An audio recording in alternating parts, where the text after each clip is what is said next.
Hello there everybody, Sabato92 aka Nightmare, and welcome back to DS Irae. In the last episode, I had a bit of a date with Rusalka, who, I could have easily just gotten myself killed. And I'm surprised that I didn't. Oh well. Alright, let's see. That was just stressful. Okay. Been thinking about this for a while, but why the hell is that idiot so loose-lipped? The man's voice rang with clear exasperation as he looked up into the air, heaving a sigh of pained understanding.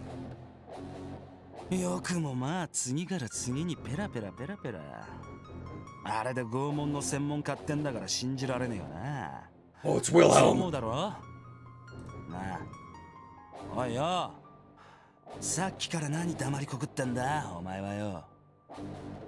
I like this theme though. Leon,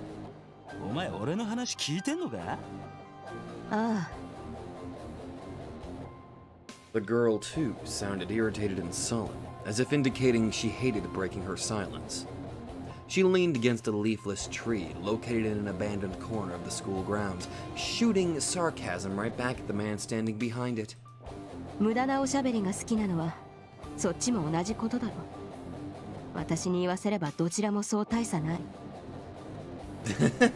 Hey there!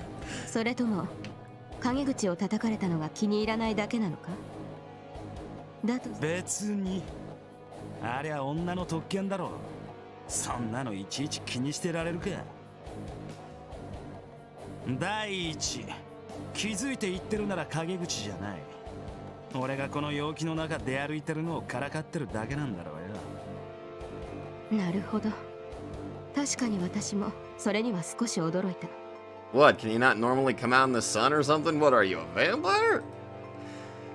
Clear skies, as well as a warm breeze so unlike winter. Kay couldn't help but produce a bitter smile, knowing it was precisely the kind of weather the man despised.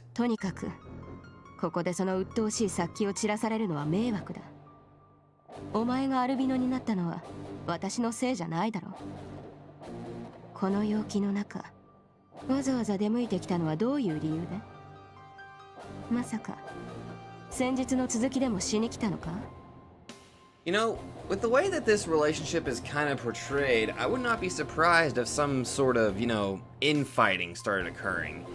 I mean, I don't know, the more I'm seeing these two, specifically these two right now, interact, and the way that they're talking about Mercurius and stuff like that, it doesn't really seem like any of them get along at all. Well, except for maybe Wilhelm and Rusalka, but, just... Part of me would not really be that surprised, I think, if infighting did occur. Part of me kind of wants to see that, sort of, just so I can see multiple supernatural people fighting each other. But... you never know.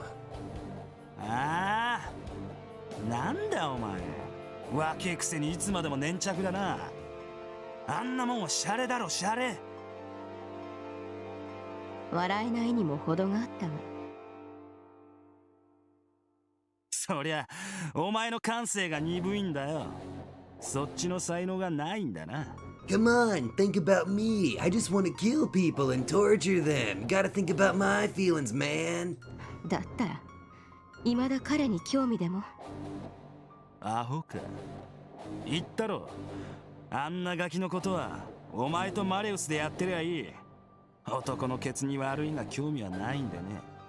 Okay, that kind of caught me for a minute. I had to take a minute to process. Wait, what does he mean by melatonin? Oh. Sorry, I'm still a little bit slow on the uptake on that one. Snorting, Wilhelm glanced over at the school rooftop. He could perfectly perceive and understand the conversation taking place over 100 meters from him. He was neither using a listening device, nor did he rely on lip reading. In fact, he didn't even have a clear view, so how?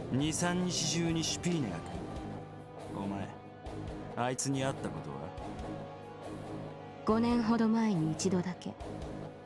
あまり好きなタイプじゃない。お前の好みなんか聞いてねえよ。好かれたくもねえことだしな。とにかく昔のつてでシュピーネにあのガキのことを調べてもらった。クリストフも何やら探ってたみたいだが、結果は白。5代前まで遡っても猿以外の血は混じってない。残念ながら外れだな。He ain't got nothing but monkey blood in his veins? Eh? Is that just an expression or something? Or am I really getting confused? Maybe he's got some simian in him. 仲間が増えるとでも期待してたか。別に。Following a moment of what could be taken as either dejection or relief, Kay shook her head, then reverted to her usual mask of sagacity. それよりもらしくなく勤労だな。彼には興味がないんじゃなかったか？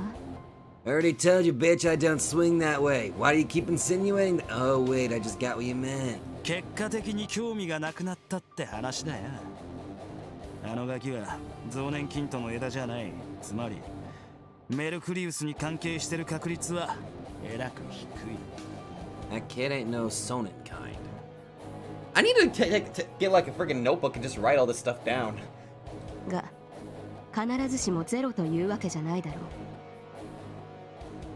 お前はあいつのことを知らないからそういうのさ。Yeah, I know a lot more about him. I beat him with an inch of his life. I know him just like an intimate love. Oh, god damn it, I'm not... No, not like that! Although he tried to play it down with a disparaging sneer, something akin to a vicious shadow seemed to cloud over Wilhelm's expression. A kind of dread and repulsion. A vivid sense of fear, completely unlike him. Kay lightly raised her eyebrows. そんなに危険な相手だったと？ああ、やばいね。あいつはちょっとおかしすぎた。面と向かって口聞けたのは狩猟とマキナの2人くらいさ。お前はやっぱり知らないだろうが、ザミエルやシュライバーでも一線引いてたくらいなんだぜ。波のイカレ野郎じゃなかったのよ。お前にそう言われたらおしまいのような気もするが。What are this feeling that might be referring to Shiro? Maybe? 我らが副首領閣下殿は日本人がお嫌いだったということなのか？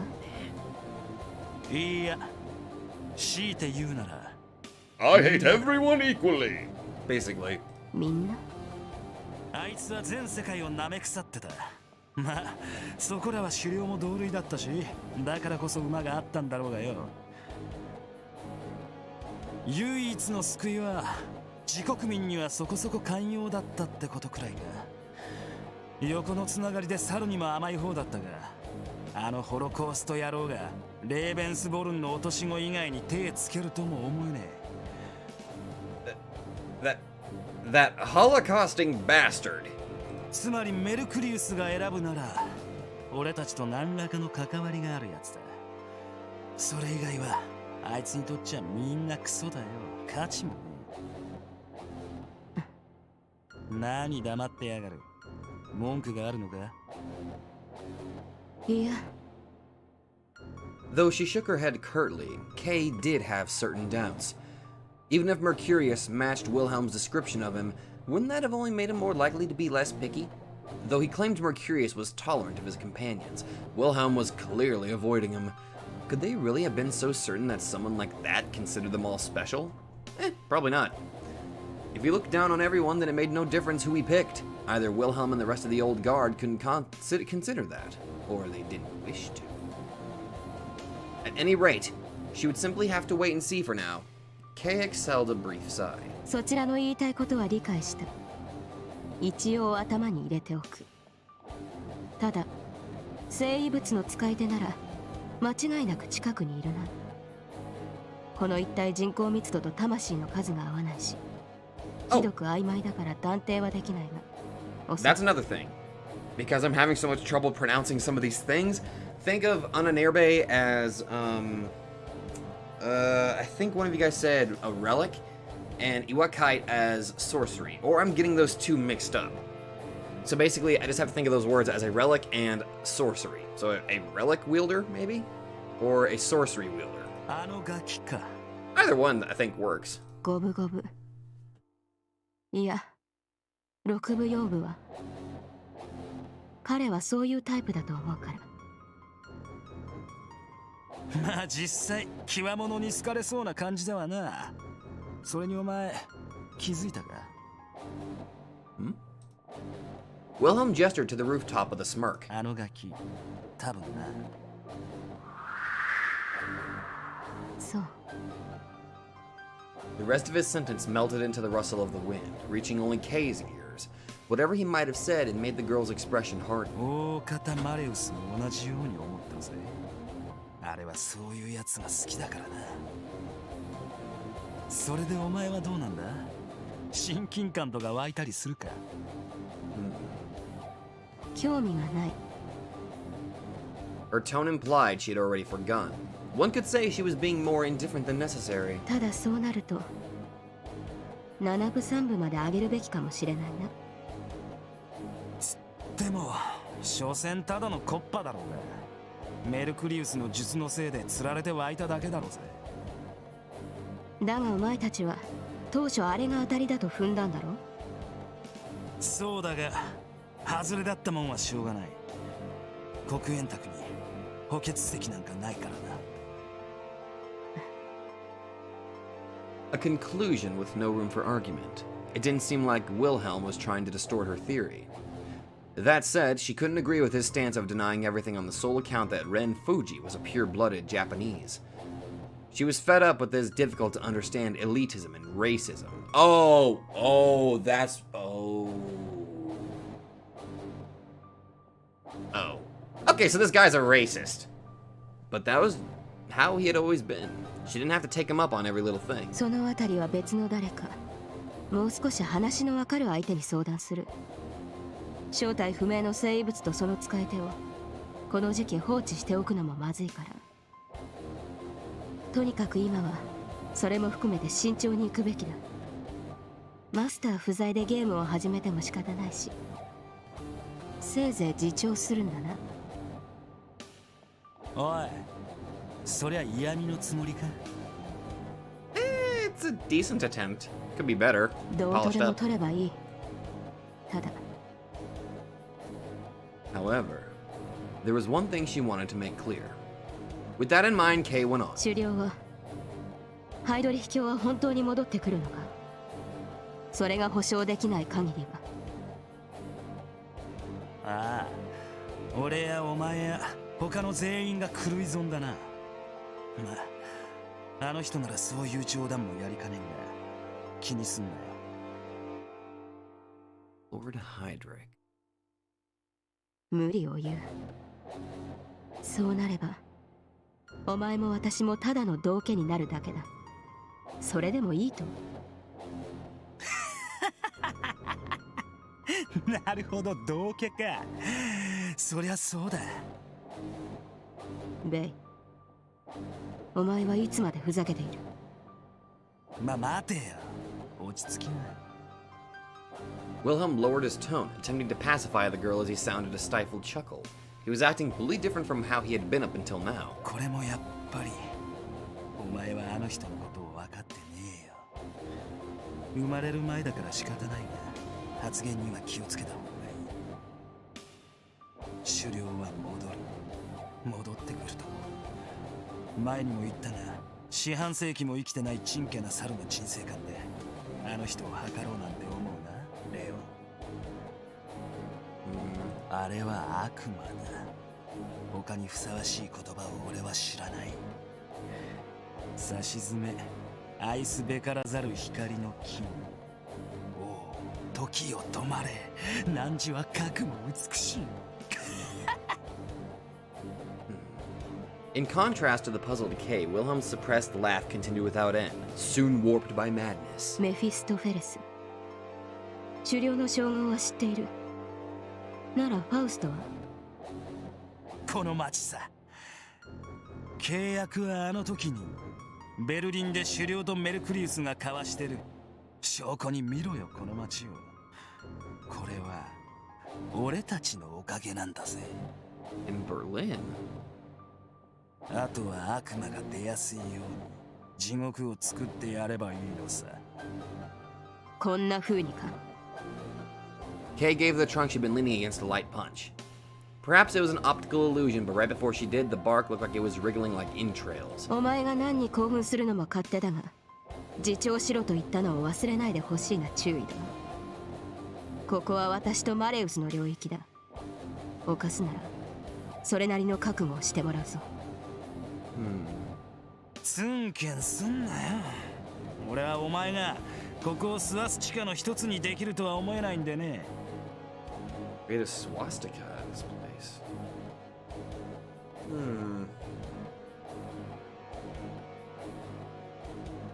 Okay. つまりそれは舐めているのか。なに、老婆心だよ。俺もマレウスも年だからな。こんなとこには何の考えも湧かないが。お前は違うだろ、ケイちゃんよ。お似合いじゃねえか、その格好。かわいいぜ。After giving Kay's uniform an appraising look, Wilhelm went on. 普通に生きて恋して遊んで泣いて笑って純愛感動青春万歳。低能な劣等どもが喜びそうな飴玉だらけの箱じゃねえか。お前の憧れだろうがよ。Damn, this albino bastard doesn't really hold back, does he? だから手よく夢見てたいならそう言いな。俺が代わりに猿の血で我慢してやるからよ。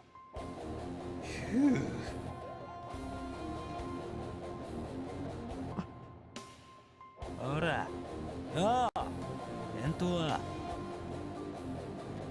くだらないな。Taking a step forward, Kay turned to look back at Wilhelm.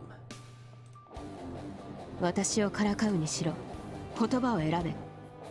以後侮辱は許さない。So there is a possibility of them duking it out. はあ、余計なお世話か。ならお前分かってるよな。Well, I mean, why not? 愚問が好きだな。それとも頭が悪いのか。Damn. 時を止まれ。汝はかくも美しい。そう言わせてほしいんだろう。いくらでも言わせてやるさ。あまり甘く見るなよ、この私を。面白い。二言はねえな、東洋人。Oriental? 誓ってほしいか。自称アーリア人。Oh, uh-oh. I'm sorry, I'm starting to get some terms that I'm not only not comfortable with, but it takes me a minute to kind of get that. Okay, calling him an Aryan in response to me calling an Oriental. Oh god, Oriental, that's something to do with, that's like an Asian term. Was it Japanese? I think it has something to do with what part of the land they're on. Oh my god, somebody please correct me. I feel like I'm being incredibly insensitive for not knowing. But I do, unfortunately, recognize Aryan. Also, he's kind of like, he's not really an Aryan considering he doesn't have the blonde hair and the blue eyes. He's got the white hair and the red eyes. He's like a DeviantArt Aryan.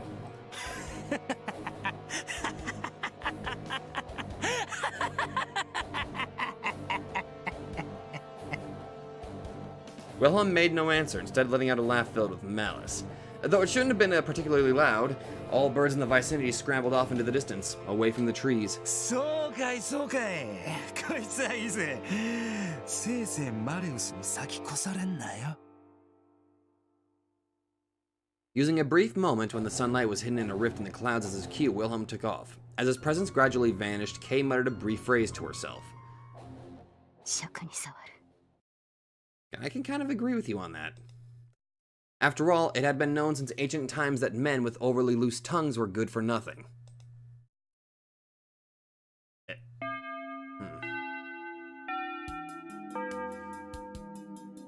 Contrary to my mood, classes today ended without incident. Classmates around me were getting up from their desks, ready to head home while chatting about things of little consequence. Doesn't look like they'll be suspending school after all. Think club activities will start up? Wait. I think this is a different student. Oh well. Back up soon? Not until they catch the killer, but you think they're still in the city? I don't know, but why'd they suddenly stop killing? Oh, Oh, heck if I know, but they might not be able to hold themselves back for much longer, if that's what they're doing. Like, maybe they're about to blow. Well, that's scary. Let's hurry on home. Of course. They were right on that count. Not the whole killing part, but rather that I was reaching my mental limit. It had only been about a week since the killing stopped, but the murderer was taking 2 victims per day up until then. So those girls' predictions probably wasn't off. Everyone must have been thinking the same thing. The killer is gone, or maybe they'll return and kill even more people per day than before.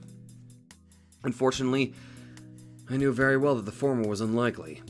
The killer was in the city. He was holding his breath, restraining his impulses, disguising himself as an ordinary citizen, holding himself back even at this very moment as he... I muttered a brief phrase of self-deprecation. I'd been given all these worthless thoughts ingrained in me thanks to my talk with Rusalka earlier. どうしたのレイ君眠そうだけど寝てないの Lady, you kinda know why I'm not sleeping. Once you eliminated the impossible, whatever remained, no matter how improbable, must be the truth. Rusalka's words. It was too sound of an argument for me to refute it.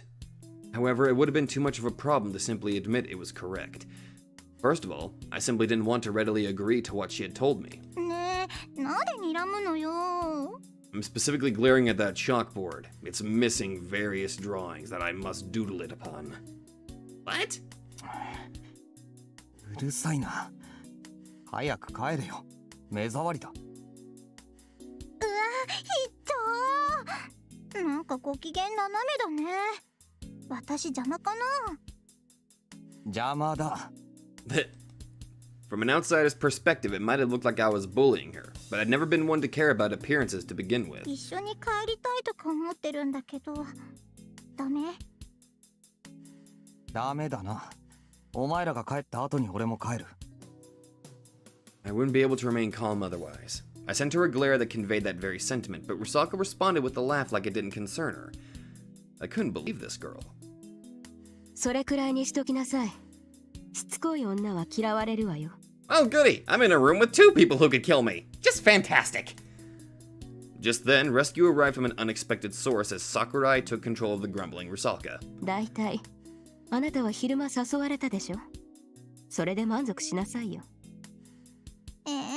でもまだ話足りないのに You're fine. 拗ねてもダメ。それからあんまり子供っぽいこと言ってると余計に嫌われるだけなんじゃない？じゃあなにレイ君は大人っぽい子が好きなわけ俺の好みなんかどうでもいいだろ。さっさとどっか行ってくれ。そう。じゃあ私たちは失礼するけど。藤井君も。Turning back to me, Sakurai made a frown. Huh? なんだよ。What? She then gave me one hell of a glare. I began instinctively backing up, but... 綾瀬さん、藤井君の顔色が良くない。見てあげて。私 Huh? そう。友達なんでしょ？彼、なんだか今にも倒れそうよ。Kasumi looked at me with a startled expression. She would always come over to me even if no one called her, so what was she doing now? She hadn't even gotten ready to go home yet. 私たちは帰るから、あとお願いね。そのありがとう桜井さんどういたしまして。それじゃあ、行くわよシュベーゲリ。Shuaragalin? なんか私だけ蚊帳の外 Though she said all that, Rusalka proceeded to leave the classroom at Sakurai's urging. Once I confirmed that they were gone, I breathed a mental sigh of relief. I didn't know what Sakurai was thinking, but I'd been saved for now. That said... そのレン大丈 How was I supposed to deal with her? 夫なんか本当に顔色悪いねごめん私気づかなくていいよ別に。実際大したことじゃない。でも大丈夫。I wasn't like some old man who'd collapsed in a heap from not getting enough sleep for a mere 7 days. I responded to Kasumi in the most cheerful tone I could muster. それよりお前、今日も剣のお稽古なんだろ。付き合うから早く支度しろよ。だけどあんたは先に帰った方がいいんじゃない？寝ないとダメだよ。 I can try, damn it. It'd be worse if I fell asleep. I obviously couldn't say that, though. I was grateful that she worried about me, and the fault lay with me for letting my exhaustion show, but I had to get my way here. If I couldn't rest anyway, it was better to be with Kasumi than to go home to an empty apartment. Admittedly, I did feel pathetic about it, but what could you do? I felt much more at ease with her around. ボディーガードなしで帰るなんてそんな怖いことできないな。しっかり守ってくれなきゃ困る。私真面目に言ってるのに。俺も真面目に言ってるんだけどな。どこがよ、もう嘘ばっかり。いいわよ、わかった、わかりましたよ。 That's cool. We're good. あんたがそんな感じなら本当は稽古中止にしたいんだけど。習慣なんだろ。続けた方がいい。そう言うと思ったから困ってるんじゃない。私も今日はサボりたくないし。 I was going to drop a line about how truly diligent she was, but I stopped myself. There was no need to mock her. じゃあなるべく早いとこ済ませてくれよ。偉そうに言わないでよね、この不健康児が。 And with that exchange out of the way, we finally left the classroom. Oh, righty.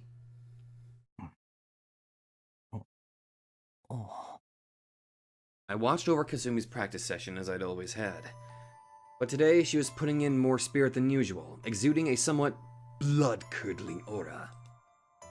I usually just sat down and nodded off as I watched her. All thoughts of sleep left me in the face of that drive. Before I knew it, I was watching her practice in a state of awe. I had to revise my opinion.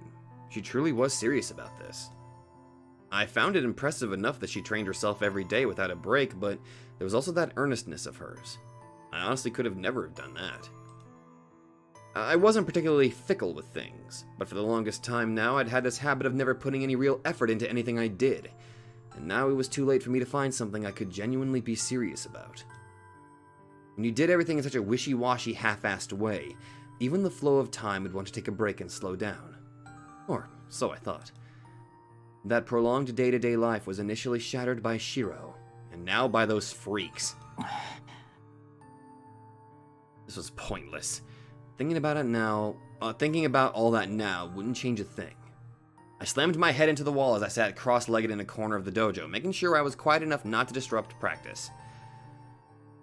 I seriously had to get over this terrible habit of trying to instantly remember the most useless of things, otherwise I'd fall into a cycle of self-loathing and turn into a pessimistic mess.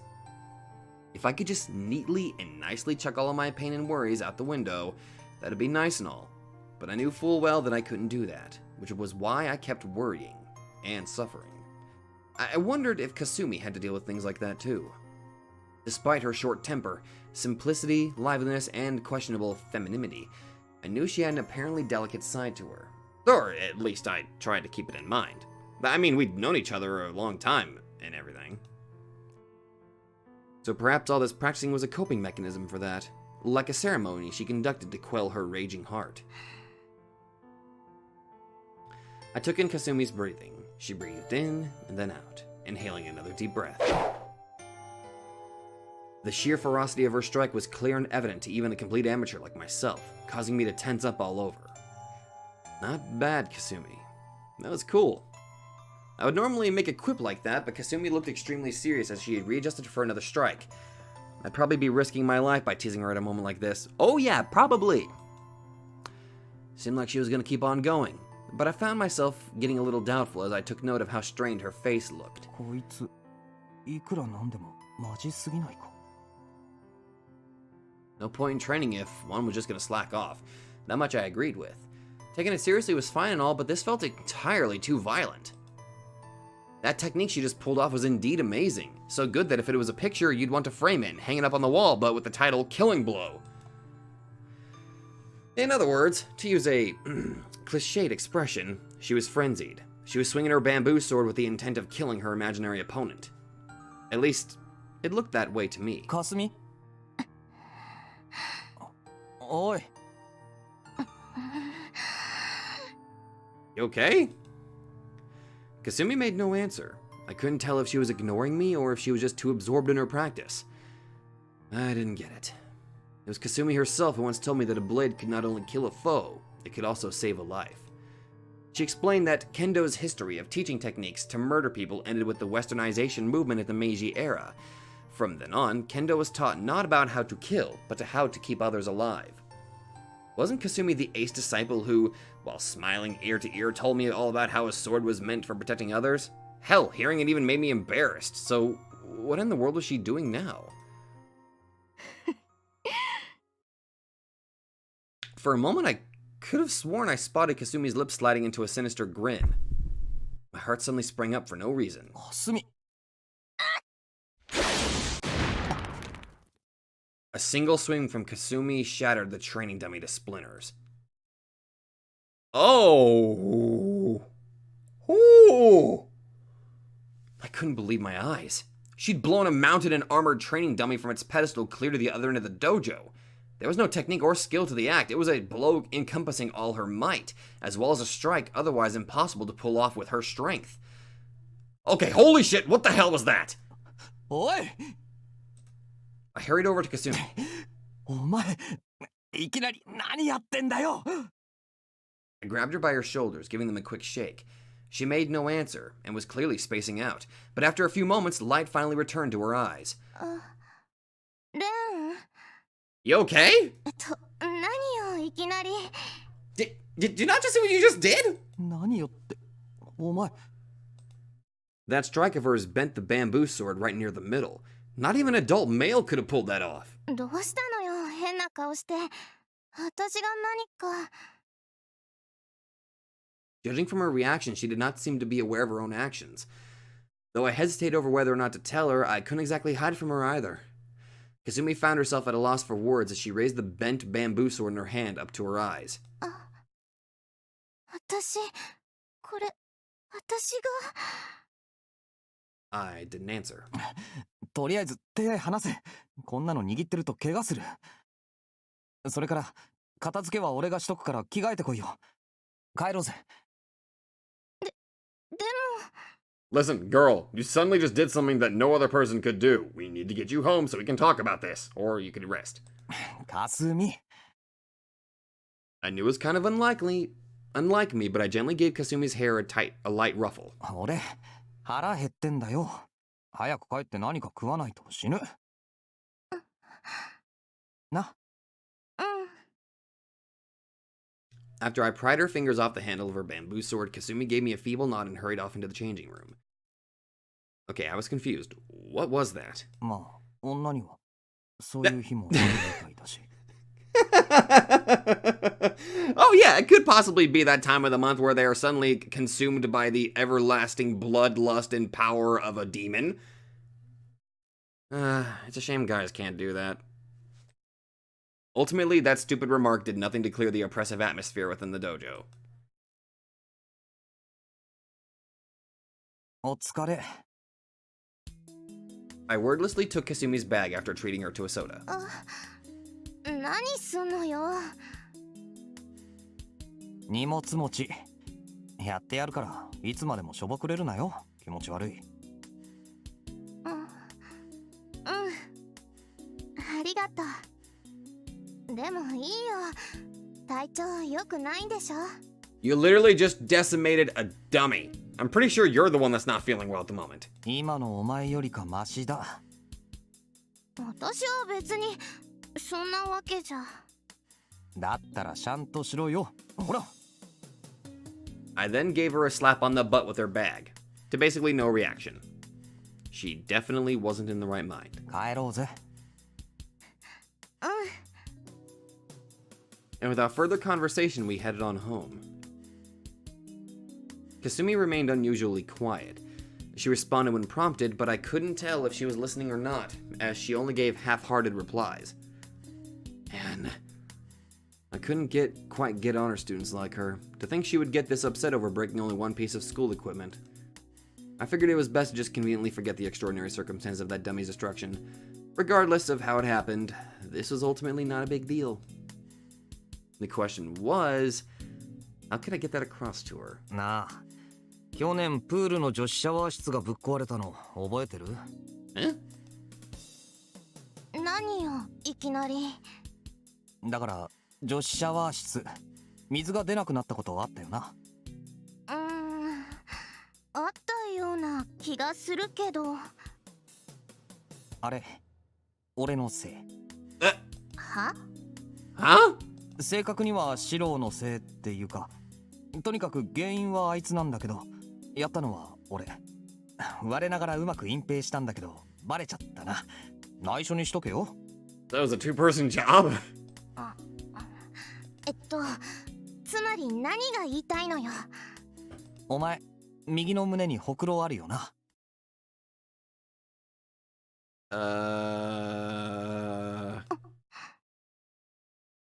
Okay, looks like I just blew her mind. いや、シローのやつがな言ったんだよ。某占いによると胸にほくろのある女が俺にとって一生のっていうか、とにかくそういうのになるって。What? 俺はそういうの信じないから、そんなやつが都合よくいるはずないって言ったら、じゃあかけようかってことになって。次の体育の時間、二人で天井裏から忍び込んだっていうオチだ。Oh dear God. Shiro's a bad influence. And I'm pretty sure you're just gonna make her want to kill you, possibly. 1万円かけてたんだよ、あの勝負。身近にそういう女がいるかいないか。だっていうのに、まったく。I looked up into the air in mock exasperation, flicked the paralyzed Kasumi's right breast and went on. つけてんじゃねえよ、このバカ。俺の1万円返してくれ。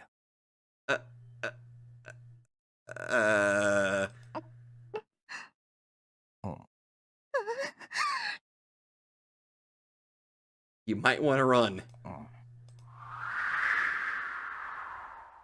さあ、とっとと帰ろうか。I think she's going to kill you, possibly. あんた待ち Okay, here it comes. なさい。じゃああんたら二人して私の着替え覗いてたって嫌がるわけ？いや、別にお前に焦点を絞ってたわけじゃないぞ。Dude, you're digging your grave even deeper. はっきりして。 Okay, facts are facts. 覗いてた。このド変態が！ After reclaiming her bag, Kasumi mercilessly delivered one hell of a hit. お前、角で殴るな。鼻血出てるぞ。Dude, you had it coming. やかましいわね、この変態。何私の知らないところでバカぶっちぎりの勝負してくれてんのよ。落ち着け、ほくろ。Oh God, don't. 誰がほくろよ。私のおっぱいに何か文句があるっての？ This is not my kind of conversation. 俺は1万円の損害を被ったんだ。Fucking hell. うるさい、黙れ。シロはともかく、あんたはそんなことしないやつだと思ってたのに。だってあいつが挑発するから。 That's not an excuse. あんな高速バカの口車になんかはいはいなるな。バカバカバカバカバカ。 Jesus Christ, she bucketed the shit out of you. 大体なんでよ。 At least I got you out of your funk. はい。だからなんであのバカ急にそんなこと言い出したのよ。 Huh? 知らん。 That guy's thoughts had always existed on another dimensional plane ever since we were kids. ただ単に俺をからかいたかっただけじゃないのか？もしくは金がなかったか？どういう意味よ。だからイカサマだったんだよ。あいつ前から知ってたんだ。Huh? ガキの頃俺たち何度か一緒に風呂入ったことがあったよな。あいつその時のこと覚えてただけなんだよ。金渡してからそう言いやがった。 Oh. Thanks to that, I ended up getting a little pissed off, and in my rage, I accidentally broke one of the valves, which ended up stopping the water. Kasumi heaved large breaths, no doubt exhausted from swinging her bag around so much. After approaching her, I delivered another flick. 何よ変態。けどそう考えると不公平だな。Huh? はあ？俺が忘れたっていうのにあいつだけ覚えてるってのはなんかこうお前この際だからもう一回俺と入ろうぜ。 Ren, what the fuck? あんたいきなり何言い出すのよ。 Feel free to deliver a kick to his nads. 嫌なのか？いや別にそんなわけじゃなくてね。 Oh, this is だって本当に子供の頃だし、私もよく覚えてないし、今更言われてもほら困るし。ちょっと傷つくな。だからなんで急にそんなこと言い出すのよ。 I mean, at least you're out of your funk, but why? 昔とは違うんだから、私も恥ずかしいし。She began muttering something or other about how she was not ready for this yet. 別に白がどうとかそういうことじゃないんだよ。今更お風呂とか言われても昔みたいにはやっぱりさ。 Can we please keep this PG? だから嫌がってるとかそういうのとは違くて、どっちかというと嬉しくなかったりしないこともないなんて思わないこともなかったりするような気がしないでもないんだけど。 Jesus Christ, the way the voice actress is speaking reminds me of friggin' the singer Yui. That is like some rapid Japanese. やっぱり今からすぐとか言われたら困っちゃうっていうか、ね、わかるでしょっていうかわかってよ。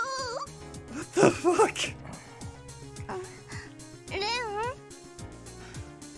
ン、ねえ聞いてる？かすみ。何よ。 After placing my hands firmly on her shoulders, I went on in a calm tone. お前さ、やっぱりすごい単純だよな。っ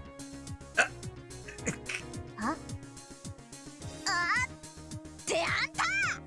今度から単純キングと呼ばせてくれ。 God damn it!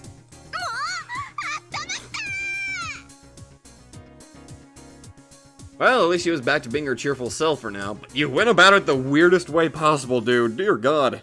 How you're still alive surprises me. She whacked me with her bag, then delivered both kicks and punches with this much power. Maybe she could break another training dummy or two. I figured that was the best way to sum it up for now. Fucking hell, dude. で、なんで公園なんかに来てんだよ。 And why are we back in the place where I got my ass kicked? We went back home for a moment, but Kasumi immediately dragged me out and took me around the city. What was she up to? Now, taking me to a diner because she said cooking would be a pain, I could still get. The problem came after that. She took me all around to the clothes store, shoe store, arcade, karaoke bar, and a bunch of other places. Sure, I decided to go along with it and didn't even feel like grumbling, but I just couldn't make heads or tails of the situation. Because this was basically a date. This wasn't the first time we'd done something similar, but why now all of all times? 疲れた？結構な。 My voice reflected those words as I carried a whole bunch of shopping bags in my hands. Why would you walk around town so leisurely during these times, though? There was a limit to how reckless one could be. Most of the sighs I'd been letting out were aimed toward myself. Judging from how Rusalka acted earlier, there seemed to be no immediate danger, but I would still be hard-pressed to call this a smart move. 買いすぎだろこれ。生活費とか大丈夫か？平気っていうか気にしない。ストレス解消しなくちゃね。 Stress buying? 俺のストレスは？今日は荷物持ちじゃなかったの？ You kinda did. Well, yeah, I suppose I did, but... きついならちょっとだけ休憩していく？いや、それは。 The sun had completely set in the time we'd been walking around, to the point where it was already pitch black around us. I checked my watch to find that it was 7:50 p.m. It wasn't particularly late just yet, but we were getting there. This place is normally packed with couples, but right now we could only spot 3 or 4 other pairs aside from us. 何よね、そわそわして。もしかすると怖がったりしてる？なんでだよ。本当に？なんか態度変くない？ Crap. Why was she only perceptive at weird times like this? 大丈夫だって。他にも人結構いるし、いざとなったら私が守るし。本当は誰もいないと思ってたんだけどね。だからほら、休憩。 Okay. Well, we were in view of other people, so I figured it'd be fine. My nerves have been wearing out over the past few days, but having Kasumi drag me around town exhausted me physically as well. It was only for a little bit, and I supposed a quick 15 minutes couldn't hurt. If I tried to rush us back home, she'd get suspicious. わかったよ。 Once I'd finished worrying it over, I sat down on a bench. Trying to endure the ominous chill rushing down my spine, I made an effort to talk as carefreely as possible in order to hide it. 最近事件がなかったし、楽観主義のやつも結構いるみたいだな。私みたいな。あ、お前筆頭。で、それより、誰もいなかったらなんかあるのか？何もないけど、他に人がいると恥ずかしいじゃない。そうか？ It wasn't like we were doing anything embarrassing. Well, maybe not us. Couldn't say the same for the others. Oh god, what is he pulling out of that bag? Sorry. すお前はお前で何覗きやってんだよ。 Don't look at them, Kasumi! We must protect you! ごい。だって目に入っちゃうんだからしょうがないじゃない。 Don't look in that direction! だったらこっち来いよ。そんなとこに一人でいるから余計なものが目に入る。余計ってことはないんじゃない？一応みんな真剣なんだろうし。俺らには関係ないことだろう。 In the end, they were just strangers. I let out a sigh while still staying on the bench. Paying no heed whatsoever, Kasumi kept looking around restlessly. 見てあれ、始まっちゃったよ。 Kasumi, stop it! あダメ、見ちゃダメ。 Why are you looking? あ、どっちなんだよ。だからその。 Stop it! Kasumi looked at me all bashful and fidgety, her cheeks flushing red. It was totally unlike her. 隣座ってい Wait, we weren't sitting next to each other? い？ねまあ、変なことしないんなら。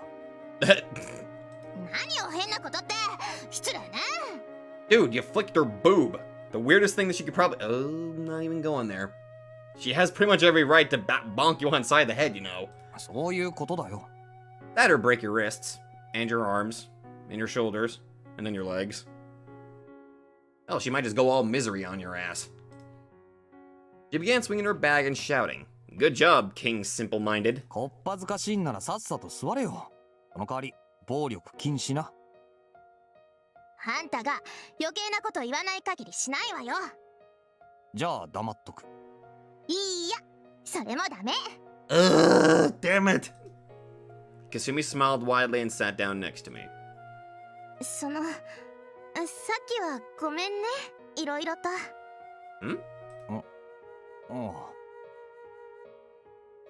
Honestly, I didn't really know what she was apologizing for. But probably the whole dojo incident. 私がやったのに片付けとかさせちゃって、変な気とかも使わせちゃって、こんな時間まで無理に付き合わせたりしちゃったりして、なんか今日レンに甘えてばっかりだね。あ、別にいつも呆れてるし。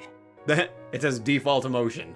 それに最初の2つはどうでもいいだろう。お前掃除下手だから片付けなんかさせられないし、次のも別に気使ったわけじゃないし。まあ最後のだけはちょっとだけ勘弁してほしいんだけど。ああ、ひどいな。私としてはむしろそこだけ多めに見てほしいんだけど。現在進行中なのにか？現在進行中だからこそなの。 Kasumi then grabbed hold of my hand and gently placed something into my palm. I heard the clinking of a chain, something hard to the touch. What was this? プレゼント。迷惑かけたお詫びも兼ねてね。 Keychain? こ Oh! れ気に入ってくれたかな？ That actually looks pretty cool. In my palm rested a silver choker, but the design felt a bit unusual. これ俺に？きっと似合うよ。露店で見つけた時ビビってきたから。お前に来てもしょうがないと思うんだけど。 I mean, possibly. But it was a pretty nice gift, honestly. 高かった？まあちょっとだけね。 How much did you spend? It probably cost somewhere between 20,000 to 30,000 yen. Felt kind of bad for getting something like this when it wasn't even my birthday. That comes out to be about $20 or $30, I think, so that is, yeah.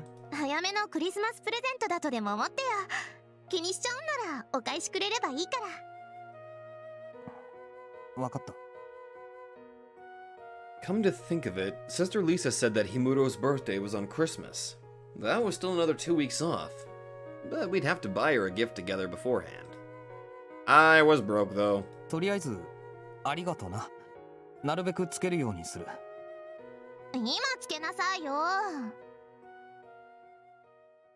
Kasumi wrapped her hands around my neck while holding the choker. 私がつけてあげるね。Well, whatever. あれこのちょっと動かないでね。You gotta あれ connect? おかしいな。これどうなって。Awkward. She was so clumsy. あいた。お前、髪の毛巻き込んでる。ごめん。でも動いちゃダメ。It'd hurt like hell if she tore my hair. And if I were to move my head down, then me and Kazumi's cheeks would be right on top of each other. ドアップ、かわいいね。なんでそんなに嫌そうな顔するかな。男に可愛いは禁句なんだよ。Wait, seriously? I didn't see that in the pamphlet. そうなの？でも事実じゃん。くどいな、お前も。Sometimes I've wondered if the creatures known as women knew any adjectives apart from cute. How much longer is she gonna waste on trying to put a simple choker on me? なんかいいね、こういうのも。On top of that, she was staring right at my face. その目、ムカつくから閉じろよ。That... やだ。目が閉じたら？絶対嫌だ。どうしてよ。身の危険を感じる。いたずらとかしないからさ。I don't believe you. それ 100% 嘘だろ。Wait a second. お前ちょっと今日おかしいぞ。何かあったか？実は2日目なのですよ。Called it! アホか。アホって何よ。本当のことなのに。本当ならなおさらそんなの公言するなよ。年頃の乙女が。There's nothing to be embarrassed about it. おさんくさ。と思ったけど、やっぱりいいわ。乙女じゃないし。何Man, we were not getting anywhere, no matter how long this went on. As Kasumi rummaged by the water, I pressed down her hands from above and set the choker on myself. ケチ。お前、やっぱりわざとやってただろ。Yep. Taking it slow? What in the world was she thinking? でもそれ、やっぱり似合うよ。そうか？そうなの。似合わないものをプレゼントするほど、私センス悪くないもん。それでね、水星なんだって。は？だから水星、星、マーキュリー。オッケー？ Okay. 何か？ Gotta love the little English moments. Kasumi's confusing remarks pretty much made a question mark pop up above my head. それのデザイン。お店の人が言ってたけど、太陽系の縮図なんだって。もう一回見てみ。 Really? ね、そんな感じでしょ？ I see it. It's like the little... Oh, okay. まあ、言われてみれば。 There's like little dots over there, and I guess that's supposed to symbolize the planets. I thought the pendant's ornament was a wheel, gear, or perhaps a clock, but upon closer inspection, I realized it was indeed the solar system with 9 planets encircling the center. だからそれに合わせて9種類のタイプがあるんだって。それはその水星バージョン。Oh. へえ。 It wasn't the latest model, seeing how Pluto was still there, but I got the idea. I fiddled around a bit with the Mercury version around my neck. でも、なんで俺に水星なんだ？ Because Mercury, yes. ぴったりだから。どこが？ I didn't recall making any friends with Mercurians. As I puzzled over the issue, Kasumi made a snort like she was hot stuff. まず時間にうるさい。すぐ逃げる。足が速い。そして意外に手も速い。水星はね、盗賊と旅人の星なんだって。あんたちょうどそんな感じ。Was she trying to insult me? 私に内緒ですぐどっか行っちゃうとことか自覚してる？一応。なんか距離置いてる感じにすかしてて、ちょっと感じ悪いのは？素人微妙に怪しかったり、おい。私をすぐのけ者にしたり。 Well, それは。何か悩んでるくせに教えてくれない？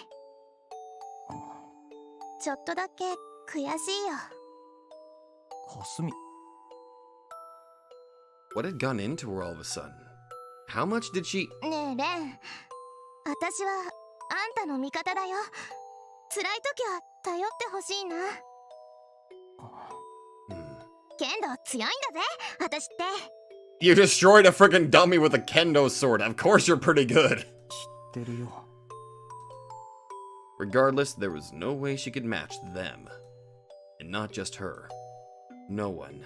Not Himuro or anyone. Not even the police could do anything to those freaks. So what the hell was I doing in a place like this? 私はレンの力になりたいよ。忘れないでほしいな、そこんところ。 Aww. だからね、それは戒めなの。勝手にいなくなるなよ、旅人さん。 She proceeded to finish that sentence by pounding her chest. I could have sworn she said something similar just the other day. シロがさ、あいつがいなくなっちゃって、その上あんたまでいなくなったら私辛いし。つまりこれはそういうことなんですよ。いやー、なんか恥ずかしいね、こういうの。 Seeing Kasumi make that bitter, embarrassed smile hurt, forcing me instinctively to glance away from her. Maybe I didn't have any right to say those kind of things. As for why... No, don't think about it. I would never get her involved with all that. I had to put on an act. I knew that by all rights I should have avoided getting close to anyone in particular at this time, but... 約束するよね。 I couldn't just reject Kasumi here. I felt hesitant to completely discard the last remaining point of contact I had with my more normal day-to-day life. The kind of reliance on others was endlessly pathetic of me. I was a human, not one of them. Kasumi was the one who allowed me to believe that, but if I let go of her, I wouldn't be able to ever return. I wouldn't be able to feel the sunlight ever again. The last time I was made keenly aware of my idiocy, stupidity, and foolishness was that incident with Shiro. 俺は。 As a man, I had to do everything I could to put on a brave face for women. レン、 I felt dizzy and nauseous. My vision slanted and blacked out. Felt intoxicated. To call it a daydream wouldn't do it justice. I could feel the fatigue expelling from my body as I began to faint. Shit, I had to... おかえり。 I felt the same as I did on the day of that nightmare. And it had to be now of all times. また会えたね、カリオストロ。 Cagliostro? As the melodic voice of the girl filled my ears, my consciousness faded out. Oh, come on, don't turn into the killer and suddenly... Please don't just kill Kasumi, god damn it. Now then, let us momentarily chance upon one another at the boundary of dreams. A twilit beach. A twilit beach. A closed world eternally frozen in time between a sun and a sea of glittering gold. No one existed here. The ones who resided in this perpetually frozen space were neither humans nor were they even alive. Were they dead then? Was being bereft of life the requirement to linger in this world? Nay, even the dead would flux, change, wear away, and fade. If so, she who resided here remained an everlasting, unchanging nil, existing yet not existing. A contradiction, yet as a result, a being eternal, one outside the boundaries of providence. A heretic from birth, ostracized and isolated for her deeds. endlessly sinful, a pitiable, accursed girl. All qualities that made her beautiful, a divine, shunned child clad in gold befitting this isolated realm. As a nigh dazzling omen of calamity, she... やあ、また会えたね、マルグリット。Margaret? Such was her name. 今度の旅はどうだった？お土産話を聞かせてほしいの。あなたが見てきた世界の話を。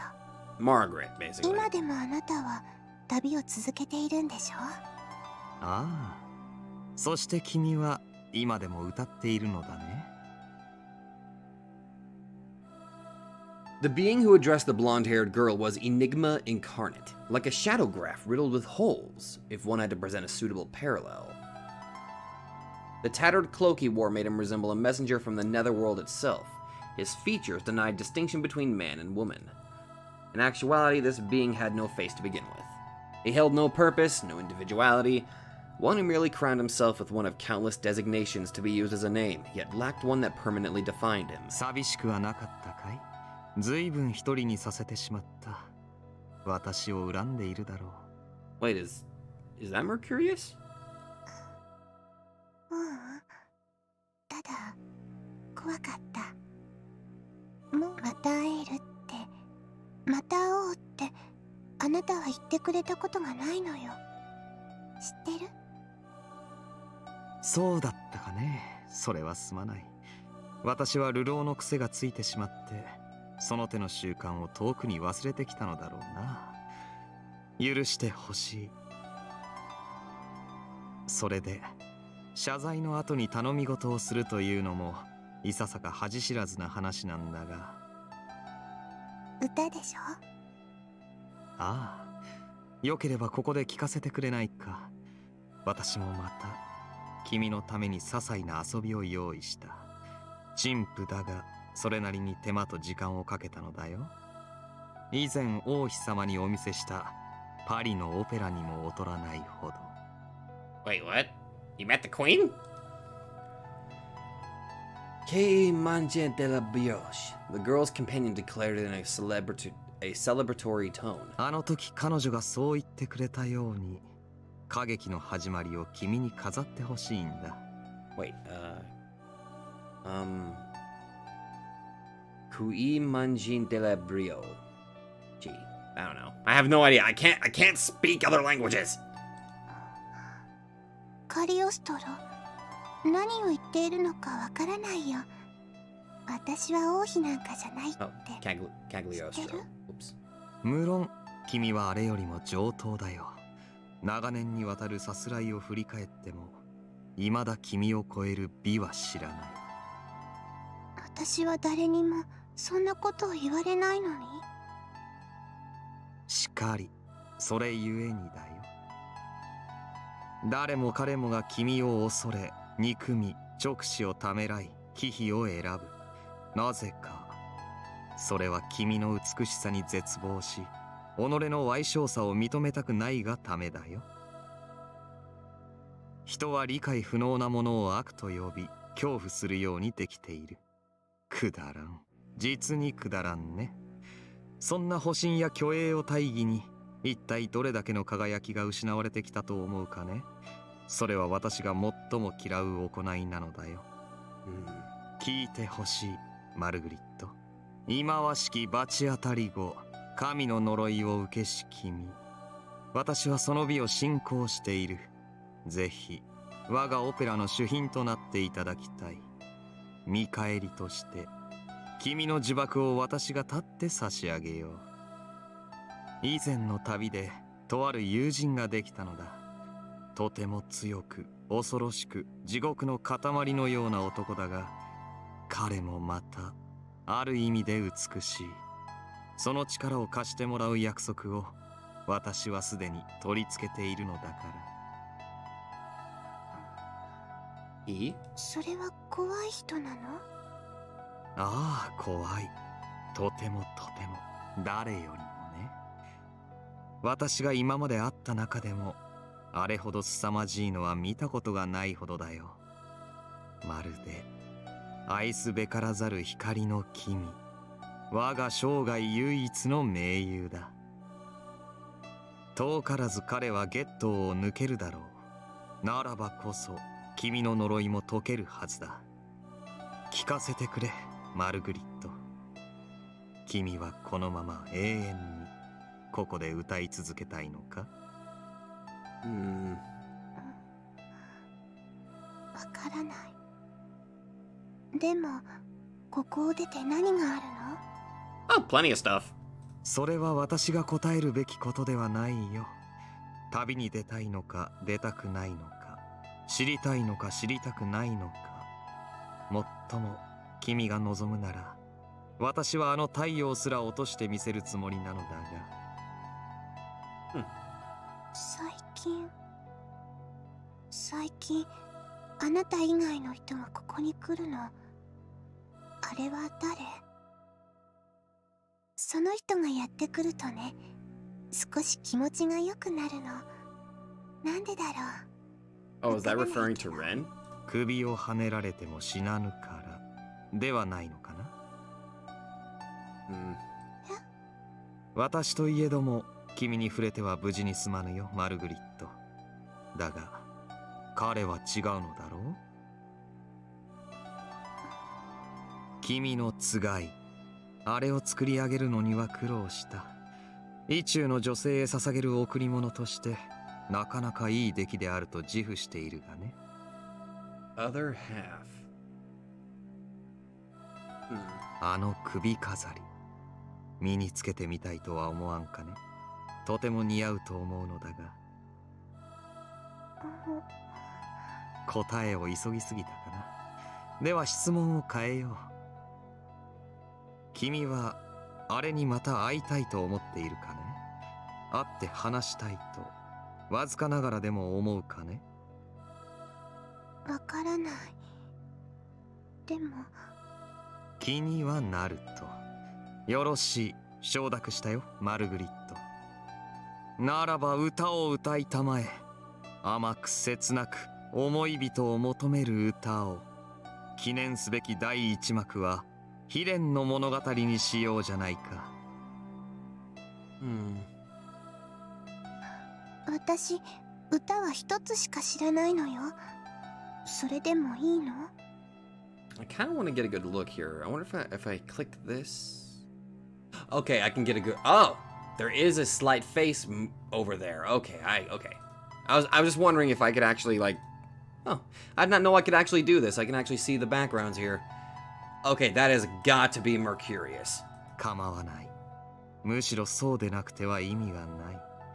さあ、マルグリット、聞かせてくれ。今よりオペラを始めよう。もう変わり映えのない永遠など続けていく意味はあるまい。そうすれば楽しくなる？ Probably not. Who knows? 楽しませよう。Oh. 約束できる？約束しよう。アレッサンドロ・ディ・カリオストロ。君にそう名乗ったもののすべてにかけて。Alessandro di Cagliostro. Fancy name. A ripple ran along the shade, almost as if it was laughing. Two snakes stretched from its right hand and became entwined in a difficult to describe otherworldly shape that could very well be a staff or a sword. さあ、ツァラトゥストラ。我らが愛しの君がお望みだ。The being raised its hands like a conductor as the girl began her song. His cloak then expanded to infinity, covering sky, sea, and sun alike in darkness. Night descended upon that shore of eternal twilight, and the cogs of frozen time began to stir once more. With it, words, like a spell chanted, reverberated across the gradually blackening realm. Verum est sin, mandatio certum et verissimum. 'Tis a truth like no other, one that stands above all else, banishing all remnants of doubt. Quo est inferius est sisut, id quod est superius. For they stand at the top, differ in no way from those at the bottom. Et quo est superius est sisut, id quod est inferius. And indeed, those that dwell below are much like they who soar above. Ad perpetranda miracula re in unius. In the end, they all exist, for but a single purpose, to erect the foundation of a miracle. He was Ahavir, the wandering Jew, he of many names and of a life spanning eons. The shade-like spellweaver's voiceless recital endured. ではこれより今宵のグランギニョルを始めよう。 Oh! Ow, God. Ow, my eyes. Sprinting, dashing at impossible speed, far surpassing the limits of high power output exhibitable by living beings. The fastest animal on land was the cheetah, at 120 kilometers per hour, but this was easily going 3 to 5 times faster. Oh my God, this is actually hurting my eyes. That swift, raging gale of a being soared faster than the naked eye could follow, ultimately looking invisible when viewed through the filter of common sense. Despite its humanoid appearance, the being's sheer speed would no doubt make anyone reconsider whether or not to call it human. And it wasn't merely running fast. Oh, thank God. Oh, thank God I finally stopped. Ugh. Oh, dear God, my eyes. Okay, no, that's gonna have to wait. I was not ready for that. I'm going to put an epilepsy warning on that one.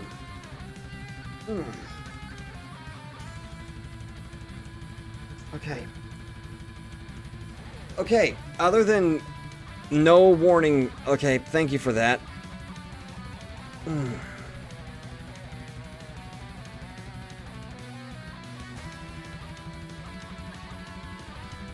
Close enough. Okay. So, that kind of tarnished it a little bit there. So we had ourselves a very nice little, a very cute moment between Ren and Kasumi. And suddenly we go into this thing that caused, ow. It's still flashing in my eyes. Okay. I was going to go a little bit further, but no, that's, no. After that, I don't think so. Not if my eyes are going to keep hurting. Anyway, guys, that's where I'm going to end it. That was a very nice moment with Kasumi. Also, god damn it, Ren, you deserve to have your you deserve to have your damn balls kicked for peeping. No mercy for the damn perverts who peep. No mercy. Anyway,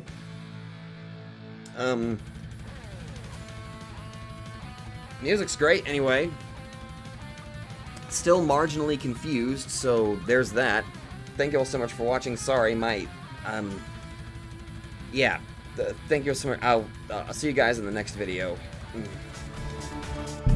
Hello there, everybody. Sabato92 here, and if you like this video, be sure to let me know in the comments down below. And hey, if you guys like my content, then maybe you'd like to check out another channel who I think deserves equal attention. So click that nightmare emblem and check out that channel, or go to the links in the description down below. Once again, thank you, and I'll see you guys in the next video.